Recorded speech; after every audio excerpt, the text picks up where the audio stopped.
CapCut এডিটিংয়ে নোব editors থেকে pro editors হওয়ার আজকের 30 দিন চ্যালেঞ্জের প্রথম দিন। তো আজকে আমি আপনাদের শিখাবো এই ট্রানজ্যাকশনটা। তো প্রথমে আপনাদের যেটা করতে হবে, ডান পাশে ক্লিপটির উপর ক্লিক করতে হবে। তারপর নিচে ইফেক্টগুলোকে ডান পাশে স্ক্রল করার পরে আপনারা এই জায়গায় ফ্রিজ নামে একটা অপশন দেখতে পাবেন, এই জায়গায় ক্লিক করবেন। তারপর এটাকে আপনাদের ওভারলি করে নিতে হবে। ওভারলি করার পরে এই ক্লিপটাকে সিম্পলি প্রথম ক্লিপের নিচে নিয়ে আসতে হবে। তারপর এই অংশটাকে কেটে একদম এই বরাবর নিয়ে আসতে হবে। তারপর এটাকে 0.8 সেকেন্ড করে নিতে হবে। তারপরে এই ক্লিপটার ব্যাকগ্রাউন্ড রিমুভ করতে হবে কাটআউটে ক্লিক করার পরে।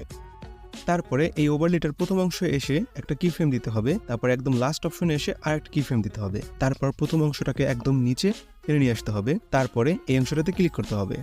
তারপর একটু ডানে যেতে হবে। তারপর ইজ আউট অন অপশনটাতে ক্লিক করতে হবে। তারপর টিক চেন ক্লিক করে ওকে করতে হবে। তো চলেন প্লে করে দেখাচ্ছি আপনাদের ট্রানজ্যাকশনটা। এরকমের ইনফরমেশন টিউটোরিয়াল পাওয়ার জন্য আমাদের চ্যানেলটা সাবস্ক্রাইব করুন।